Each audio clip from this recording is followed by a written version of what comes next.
So, first of all, like, in two speakers, it's going to be a guy speaking about the Tunisian revolution. That was actually a revolution. Ours was not so much of that, but actually the title was #Spanish Revolution. So, what I wanted to say is how social media had a powerful part, played a powerful part in those mass protests that were held in Spain, are still being held in Spain since the 15th of March. That's how we call the movement 15M, for not much, sorry mate. And it's not only like a descriptive experience, but also a personal experience. I was there, I can tell it as well.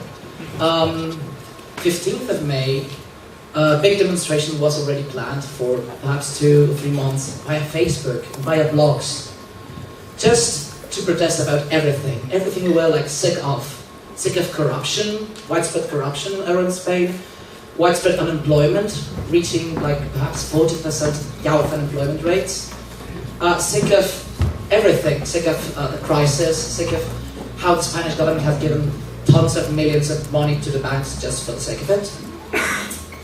And it was just a big demonstration, not more than that. But then, some 40, 50 people, perhaps just like that, in Madrid, in the Puerta del Sol, they just decided to stay there after the demonstration. So they just camped there, just for the night. We're just more camping with the tents and all. Next morning, they were like brutally clashed by the police. No deaths, thankfully, but they were like half of them arrested and half of them dragged out. And then that was the trigger. And that night, when before there had been like 40 people, we had 2,000. Just 2,000 people. The next day, not only in Madrid, but in at least 15 Spanish cities, you already have like small tents growing up in the city squares.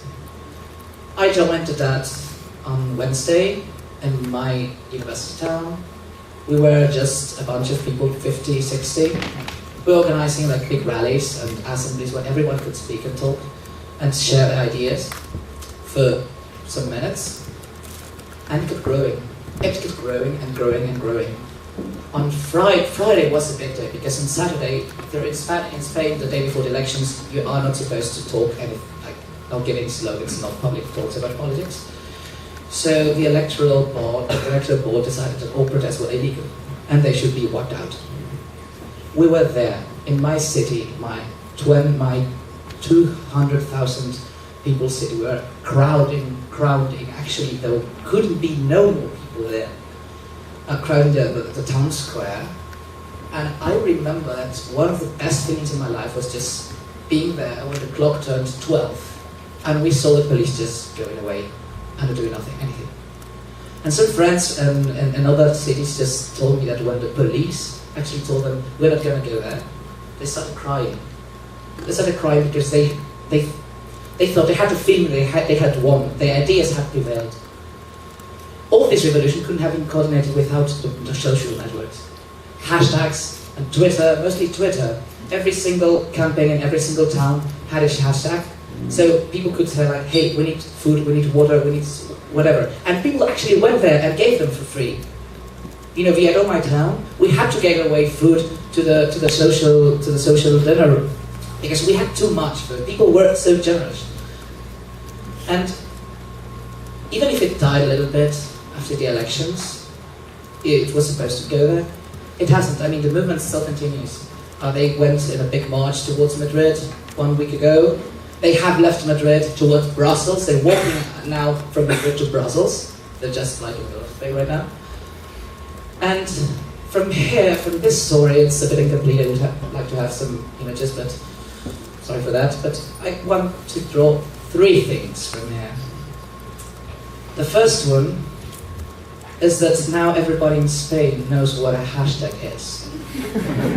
Everybody, when you talk about the 15M, it's hashtag 15M. So the protests shaped Twitter, and Twitter shaped Spain as well. The second one, I have just 10 seconds, is that you need a spark. You just need a spark. In our case, it was like the beating of the police. And the third is that you have to believe and share with the people who believe around you. who actually exist.